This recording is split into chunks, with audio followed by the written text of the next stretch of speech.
lengkapi dengan bahasa nonverbal. Pidato yang mengguncang Amerika. Amerika tidak akan bisa sukses tanpa kesuksesan Anda. Itulah alasan saya maju dalam pemilihan ini. Jika kita bekerja keras maka kita akan sukses. Itu adalah kesepakatan dasar Amerika. Karena itu saya akan berjuang demi rakyat Amerika yang tersingkir dalam proses pemulihan ekonomi. Kesejahteraan bukan hanya untuk para CEO dan manajer pengelola investasi global. Demokrasi bukan hanya untuk miliarder dan perusahaan.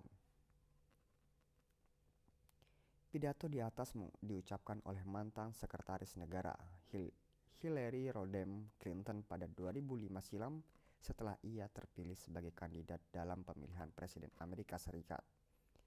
Ia menyebut dirinya sebagai pelindung rakyat Amerika biasa dan menunjukkan dukungannya. Dengan pidatonya yang penuh semangat meski usianya hampir 70 tahun, ia disambut oleh banyak pendukungnya. Konon, ia menggunakan buku agendanya saat berbicara secara mendadak.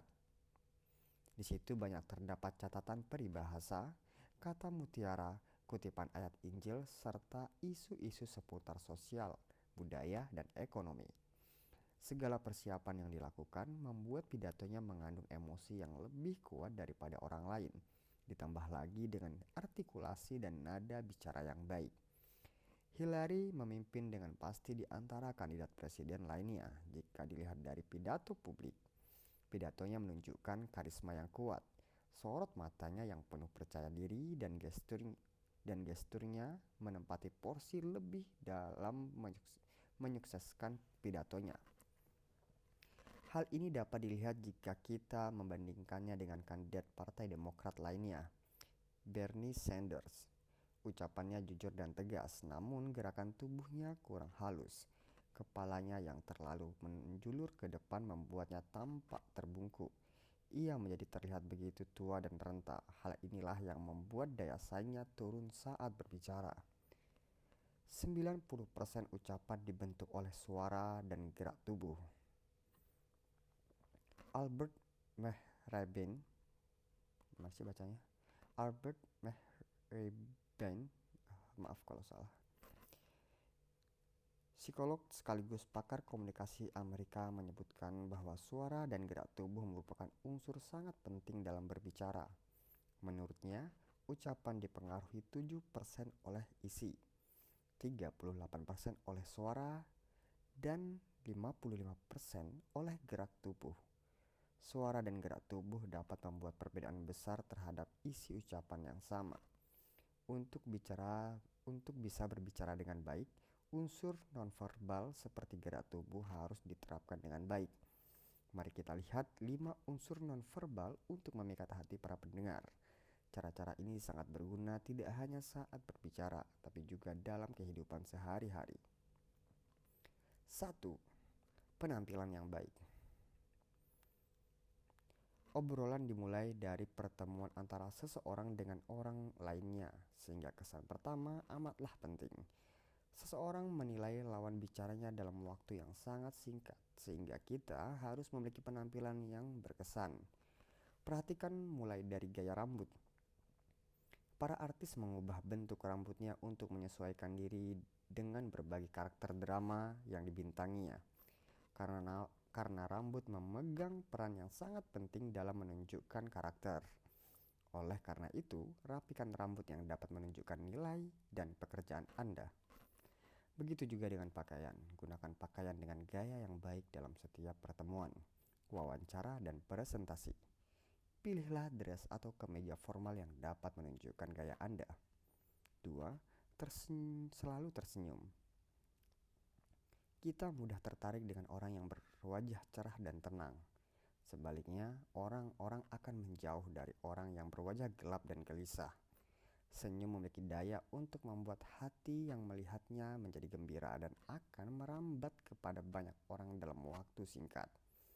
Oleh karena itu, biasakanlah diri untuk sering tersenyum.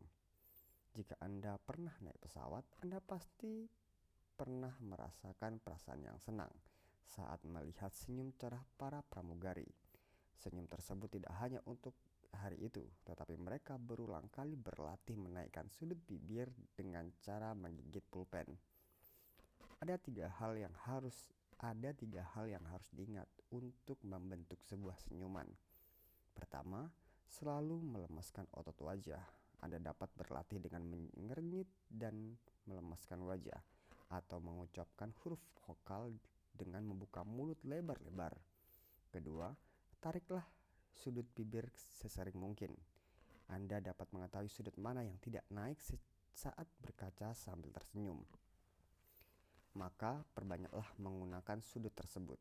Ketiga, lafalkan kata-kata yang serupa dengan Choki, Waikiki, dan Whiskey. Praktik ini akan membentuk senyum Anda dengan sendirinya. Tersenyumlah dengan selalu mengucapkan lafal ini. 3. Pupil mata yang membesar dan tatapan yang stabil. Mata adalah jendela hati. Lewat mata kita bisa menyampaikan isi hati dan membaca hati orang lain meskipun tanpa kata. Biasanya pupil mata akan membesar saat kita merasakan kebaikan lawan bicara dan mengecil jika tidak. EBS Documentary pernah melakukan percobaan mengenai ini. Dari dua buah foto yang sama, salah satunya diubah besar pupil matanya. Lalu foto mana yang berkesan bagi orang yang melihatnya? Menurut percobaan, 78 dari 112 orang responden merasa foto dengan pupil mata yang lebih besar lebih baik. Sebuah hasil yang menunjukkan pentingnya sorot mata. Tatapan yang stabil saat mengobrol juga sama pentingnya. Siapa yang mau mendengarkan orang yang berbicara dengan mata tidak fokus atau menatap keluar pintu dan atap? Pendengar juga perlu merasakan bahwa orang yang sedang berbicara dengannya tertarik kepadanya. Dengan demikian, ia akan menyimak ucapan orang tersebut. 4. Mari kita ingat Bernie Sanders yang kalah dengan Hillary. Satu-satunya kelemahan Bernie Sanders dalam berbicara adalah sikap tubuhnya yang bungkuk. Saat berbicara, tubuh harus tegak dan penuh percaya diri. Jika Anda sudah lama terbiasa memiliki sikap tubuh yang kurang baik, maka hal ini harus segera diperbaiki.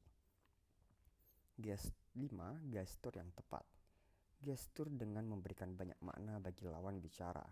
Misalnya, tangan yang mengepal untuk menunjukkan maksud yang kuat atau tangan yang bergerak ke segala arah untuk mengarahkan pandangan. Ada orang yang mahir menggunakan gestur seperti ini, yakni para home shopping host. Mereka memakai gestur untuk memperkenalkan produk secara lebih jelas dan meningkatkan daya konsentrasi penonton.